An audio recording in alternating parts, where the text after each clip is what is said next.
विघ्नहर्ता श्री गणेश, श्री गणेश, श्री गणेश। तो तुम यहाँ पहुंच ही गए नहुष।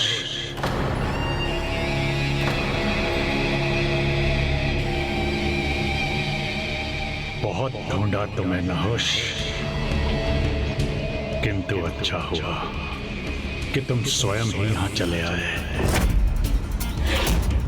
अब आ ही गए हो तो अशोक सुंदरी को यह ज्ञात हो जाएगा कि उसके लिए अधिक योग्य कौन है, तुम या मैं।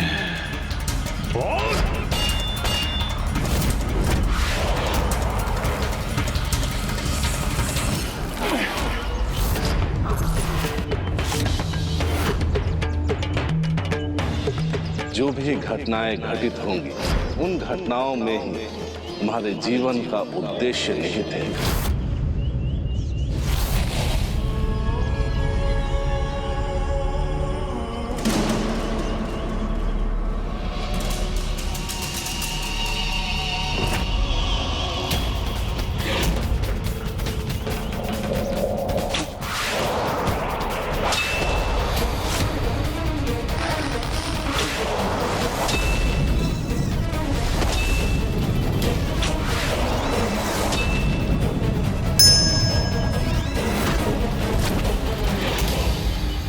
नहुष के तुनीर के तो सभी बाण समाप्त हो गए, ये अंतिम बाण ही शेष है।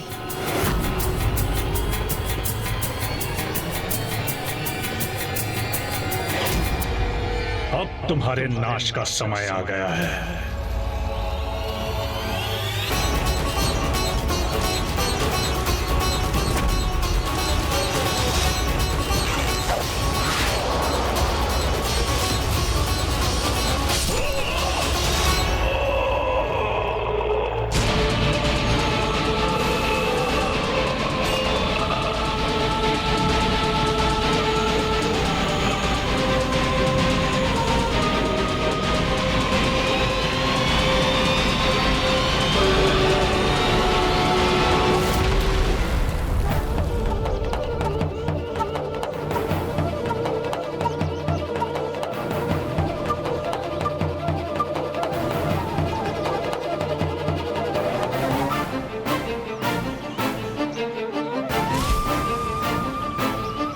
स्मरण करो, क्या कहा था मैंने? तुम्हें उनका दंड मैं नहीं, मेरे पति नहुष देंगे। वही तुम्हारा वध करेंगे।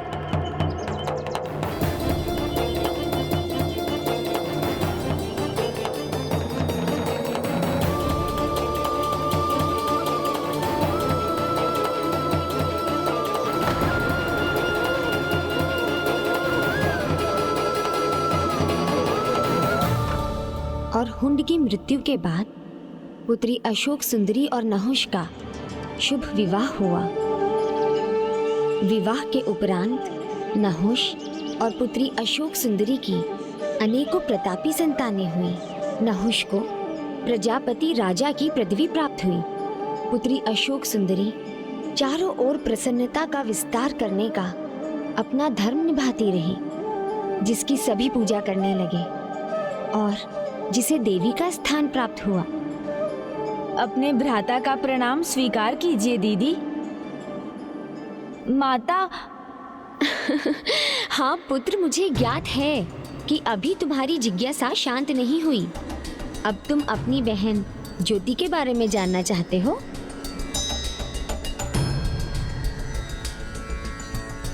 ज्योति का जन्म तो एक अन्य दिव्य घटना से संबंधित है। वो दिव्य घटना थी कार्तिकेय का जन्म। भ्राता का जन्म तो पिताश्री के असीम तेज से हुआ था ना?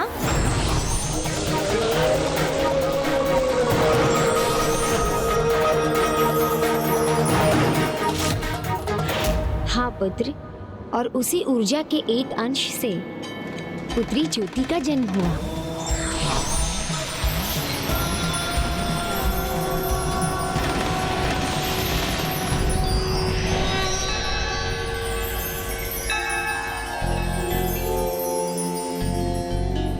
प्रभु की उस असीम ज्योति से उत्पन्न होने के कारण इसका नाम ज्योति पड़ा।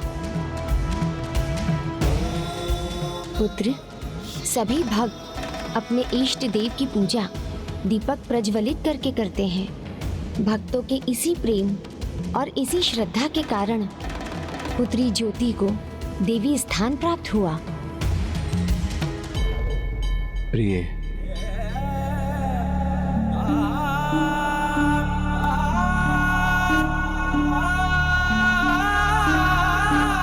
पुत्री ज्योति देवी ही नहीं, उससे कहीं अधिक है।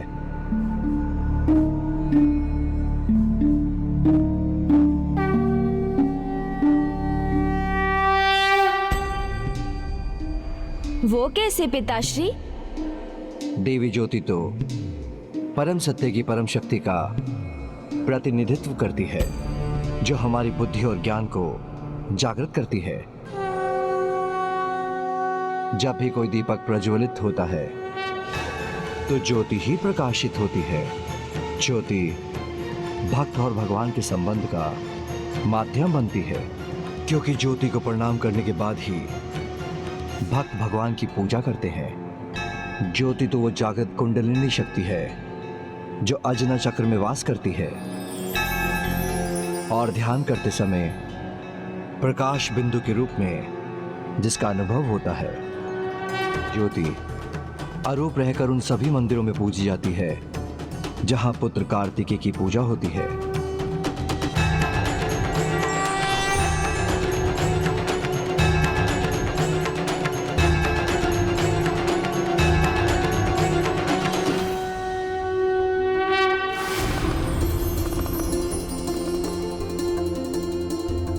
दीदी ज्योति, आपके इस अद्भुत रूप के दर्शन कर हम धन्य हुए।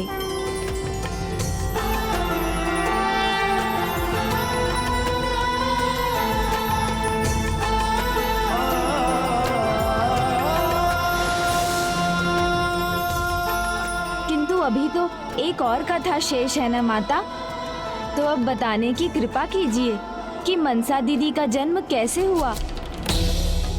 पुत्री मनसा की कथा भी बहुत रोचक है, क्योंकि उसका संबंध तो उस हलाहल से है जो समुद्र मंथन से उत्पन्न हुआ था। समुद्र मंथन, हलाहल विष, मैं अपनी जिज्ञासा को रोक नहीं पा रहा हूँ माता, कृपया विस्तार से बताइए ना।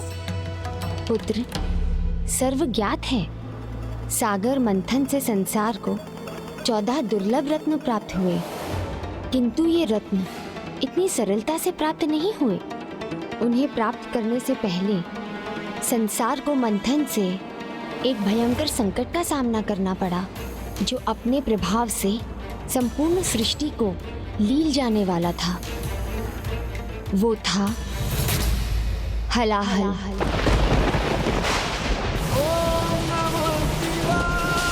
हलाहल विष, जिसे स्वयं पिताश्री ने अपने कंठ में धारण किया और सृष्टि की रक्षा की थी। हाँ पुत्र, जगत पिता ने जगत की रक्षा के लिए उस विष को ग्रहण तो कर लिया, किंतु उससे होने वाली पीड़ा उन्हें निरंतर कष्ट पहुंचा रही थी। सभी की पीड़ा हरने वाले जगत पिता महादेव के लिए भी वो पीड़ा असहनीय हो उठती थी, और उसके परिणाम स्वरूप सृष्टि को भी उसकी पीड़ा का प्रकोप सहना पड़ रहा था। तब प्रभु अपने ध्यान से संसार की पीड़ा को स्वयं अपने ऊपर ही ले रहे थे।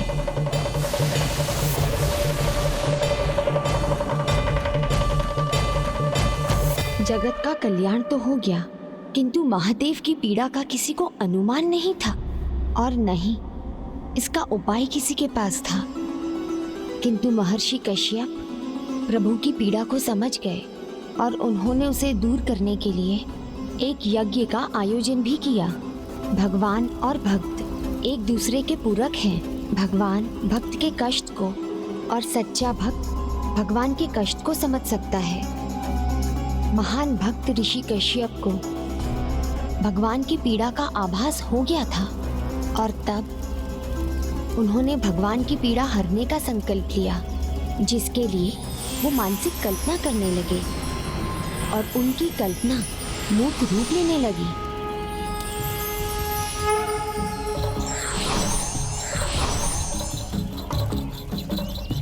स्वाहा।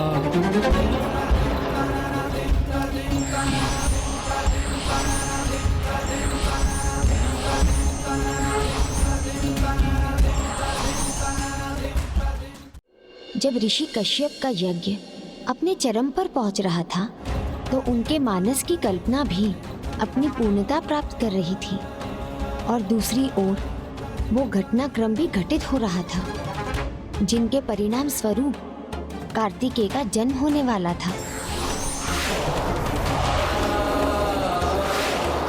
प्रभु के उस तेज से पुत्र कार्तिकेय का जन्म तो हुआ ही था, किंतु उसके एक अंश का प्रवेश उस प्रतिमा में भी हुआ जो ऋषि कश्यप की मानस कल्पना से उत्पन्न हुई थी।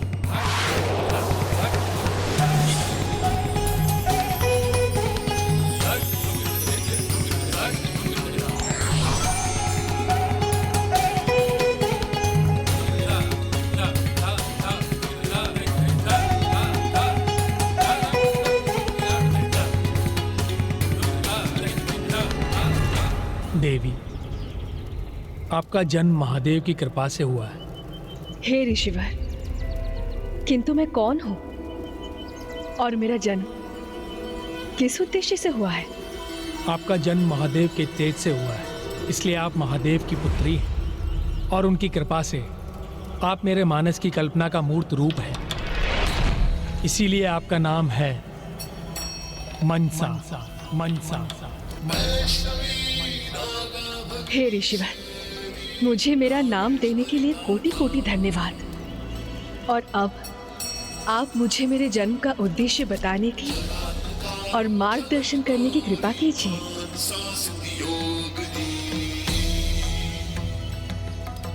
आप वो मनसा हैं जो कठिन तप कर असाधारण क्षमता प्राप्त करेंगे और भोलेनाथ प्रभु महादेव की सहायक बनेंगे। संसार में आप नाग माता के रूप में भी विख्यात होंगे। सबको आपके विराट रूप के दर्शन प्राप्त होंगे।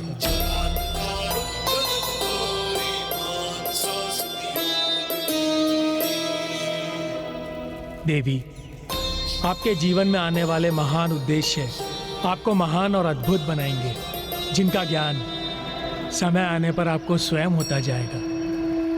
जिस प्रकार तपने के बाद सोना कुंदन बनता है, उसी प्रकार आपको भी अपने कठोर तप से अपने भीतर अपार सामर्थ्य जागृत करना होगा। तप ही एकमात्र साधन है जो आपको आपके उद्देश्य के निकट लेकर जाएगा। किंतु आपका अंतिम उद्देश्य आपको एक लंबी यात्रा के बाद ही प्राप्त होगा।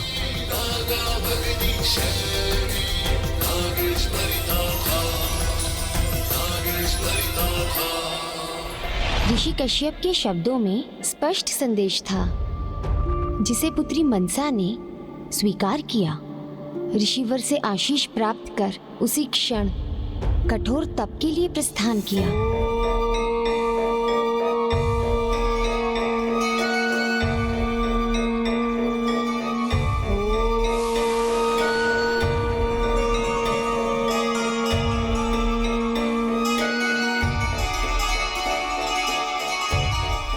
और फिर शीघ्र वो समय भी आ गया जब पुत्री मनसा को उसके तप का फल भी मिला। स्वयं स्वामी प्रभु महादेव उनके तप स्थल पर पहुंचे।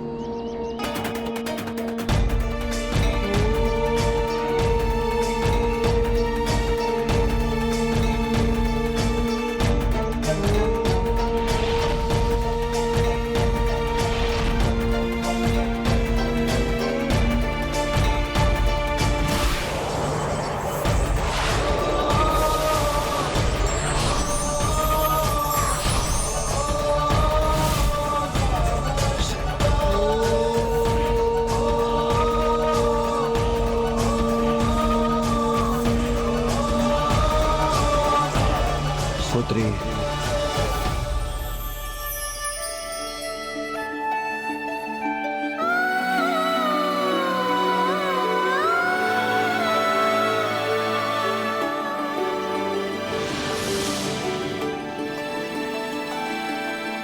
आपका जन्म महादेव के तेज से हुआ, इसीलिए आप महादेव की पुत्री हैं।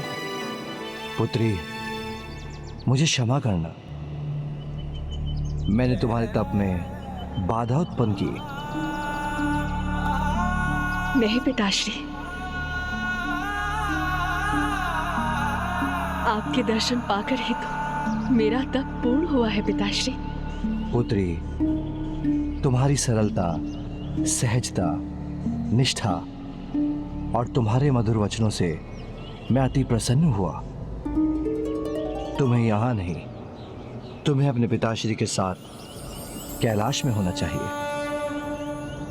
क्या तुम मेरे साथ कैलाश चलोगे?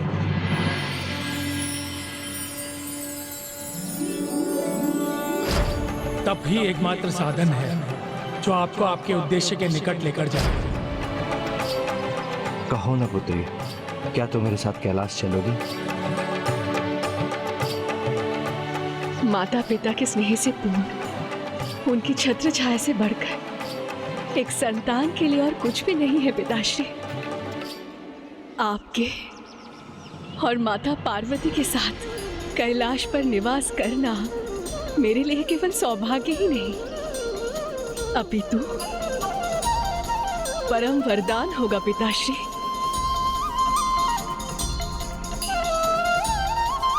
मैं अवश्य ही चलूंगी आपके साथ। फिर तो कैलाश में दीदी मनसा का स्वागत बहुत धूमधाम से हुआ होगा ना? नहीं,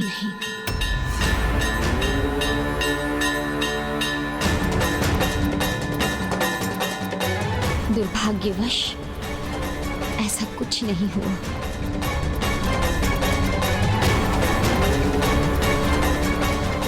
क्यों माँ, ऐसा क्यों नहीं हुआ? क्या बाधा थी उसमें?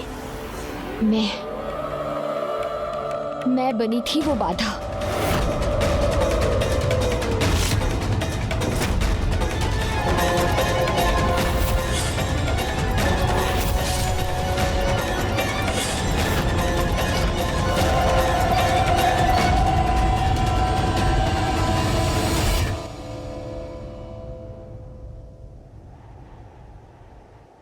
आओ पुत्री, कैलाश में प्रवेश करो।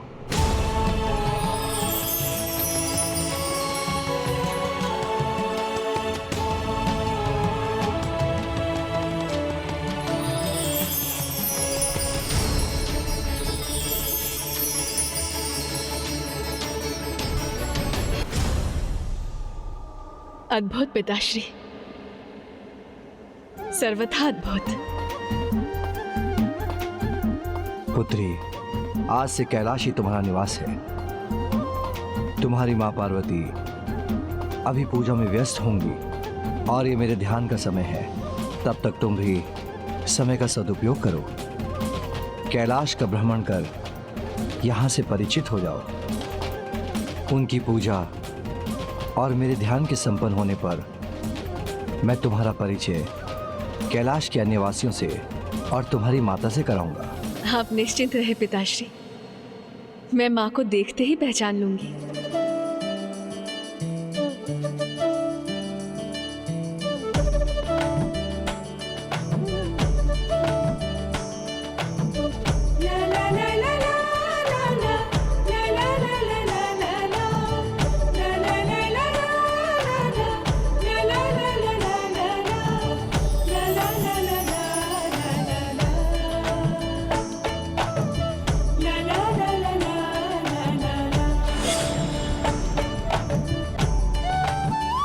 कौन है ये देवी जो इतनी स्वतंत्रता से कैलाश में भ्रमण कर रही है? उस दिशा से कितनी पावन ऊर्जा का प्रवाह हो रहा है।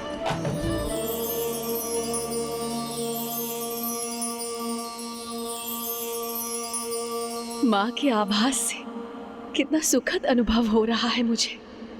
और जब माँ मुझे देखते ही स्नेह से अपने हृदय से लगाएंगी तो मुझे उस अपार सुख का अनुभव होगा जिससे मैं अब तक वंचित रही।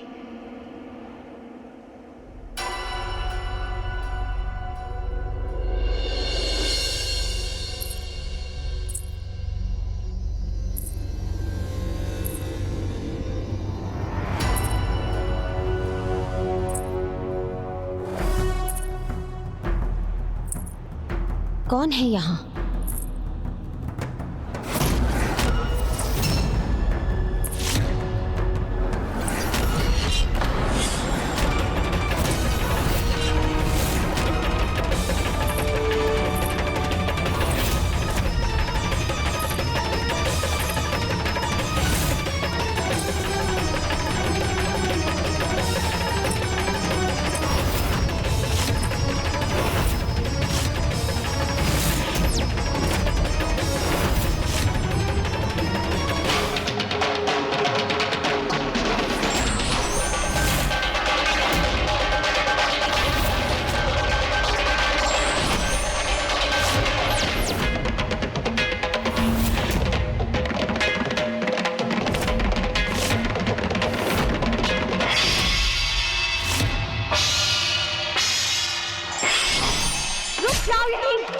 आगे मत बढ़ना।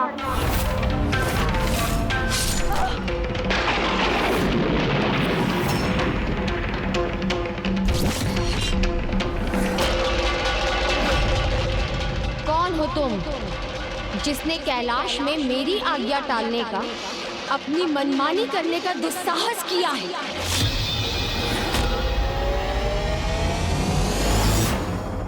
उस दिन अपनी पुत्री को ही नहीं पहचान सकी मैं, उस पर अपने शूल का प्रहार कर दिया। माता, आपको दीदी का परिचय ज्ञात नहीं था, अतः एक अपरिचित को कैलाश में देखकर कैलाश की सुरक्षा हेतु ही आपने ऐसा किया होगा ना? हाँ पुत्र, किंतु उसके निरुत्तर रहने पर मैं तो अपनी पुत्री को और भी आहत करने के लिए तैयार थी।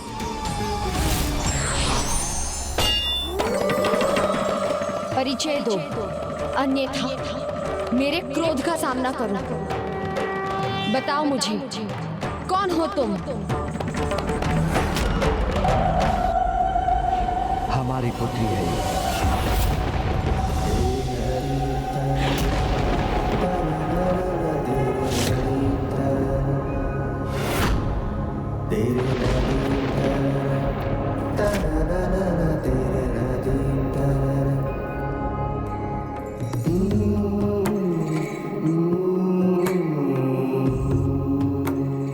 हमारी पुत्री?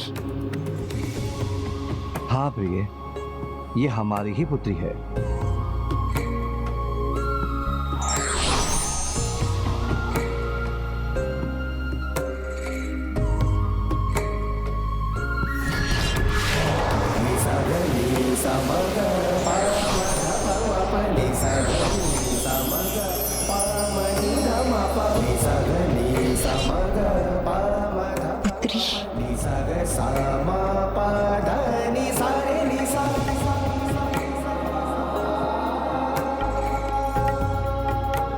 पुत्री?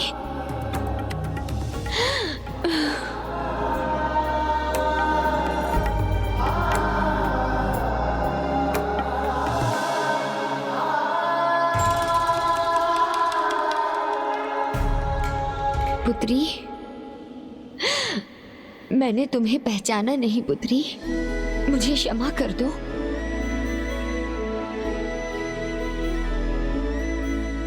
नहीं माता, भूल आपसे नहीं हुई है, भूल तो मुझसे हुई है। आपने मुझे इतना रोका,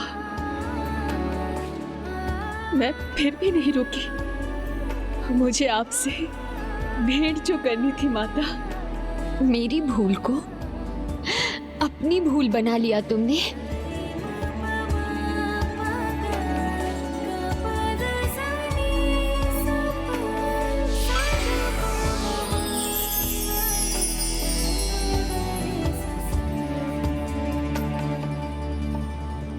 आपने मुझे पुत्री के रूप में स्वीकार कर लिया, ये तो मेरे लिए परम हर्ष और सुख का कारण है। आप दोनों की स्नेह वर्षा से आनंदित हूं। आप दोनों की सेवा करूंगी और अपना जीवन धन्य करूंगी। ये मेरा अधिकार है माँ। आप मुझे अपनी सेवा करने से नहीं रोकेंगी। आज का ये दिन सबसे सुखद दिन है। मैं तो बस यही कामना करती हूँ माता कि मैं इसी प्रकार आप दोनों की छत्र छाया में रहूं। आपकी इस पुत्री को और कुछ नहीं चाहिए माता, और कुछ भी नहीं। पुत्री, अब तुम यहाँ पहुँच गई हो, अब तुम सदैव यहीं रहोगी, हमारे साथ। उस दिन से पुत्री मनसा हमारे साथ कैलाश में ही वास करने लगी।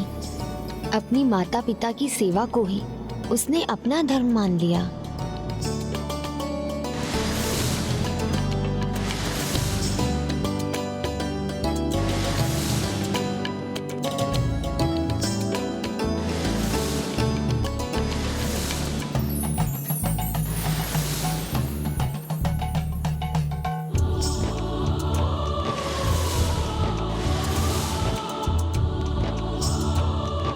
पुत्री, तुम मेरी और अपनी माँ की सेवा में सदा तत्पर रहती हो।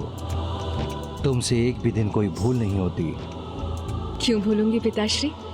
आप दोनों की सेवा करके ही तो मुझे परम आनंद प्राप्त होता है, और मैं इसी प्रकार आप दोनों की सेवा करके अपना जीवन सुखमय बनाती रहूंगी।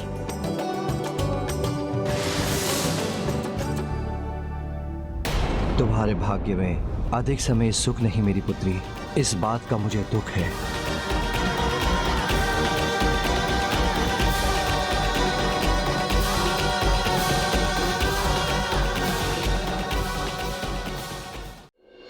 सदा हमारा ध्यान रखने वाली, अपने माता पिता की सेवा में समर्पित थी, किंतु उसकी नियति तो कुछ और ही थी। क्या माता, ऐसा क्या करना था दीदी मनसा को? एक बार वो मेरे केश में तेल लगाने आई। माँ, मैं आपके केश में तेल लगाने आई हूँ। आज तुम अपनी माँ की सेवा नहीं, आज तुम्हारी माँ तुम्हारी सेवा करेगी। लाओ, इसे मुझे दो और तुम स्वयं आकर बैठो। आज मैं तुम्हारे केश में तेल लगाऊंगी।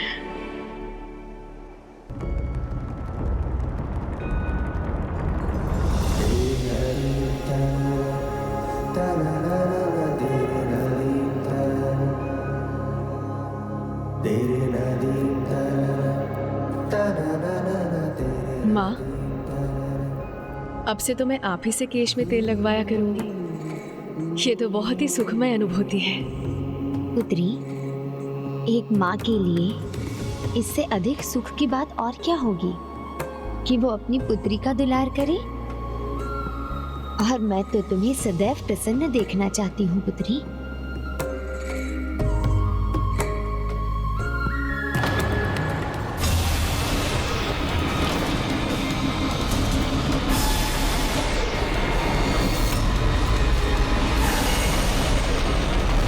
माता, ये क्या हो रहा है? फूल मुरझा क्यों रहे हैं?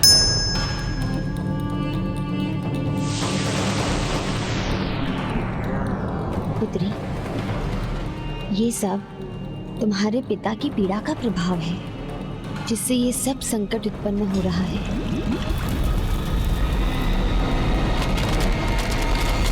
पुत्री, स्वामी ने समुद्र मंथन से उत्पन्न हुए हलाहल का पान इस संसार की रक्षा के लिए किया था। तभी से उनके कंठ में स्थित उस हलाहल के कारण उन्हें अत्यंत पीड़ा का अनुभव होता है।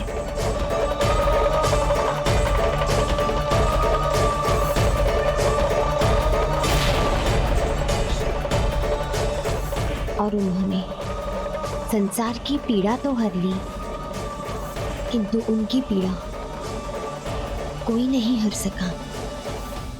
किंतु सत्य तो यह है दीदी, जो सभी की पीड़ा हरते हैं, आप उनकी पीड़ा हरेंगे। कदाचित मेरे जीवन का परम उद्देश्य यही है।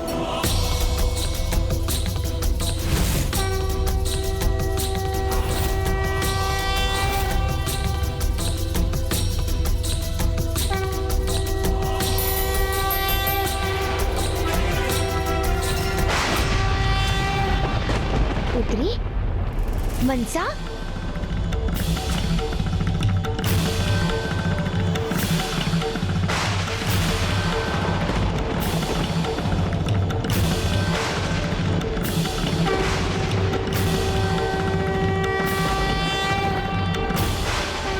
मंसा ये क्या कर रही है?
व्यक्ति कितना भी शक्तिशाली क्यों ना हो, उसमें नियति द्वारा निर्धारित कार्य को रोक सकने का सामर्थ्य नहीं होता। यही अटल सत्य है।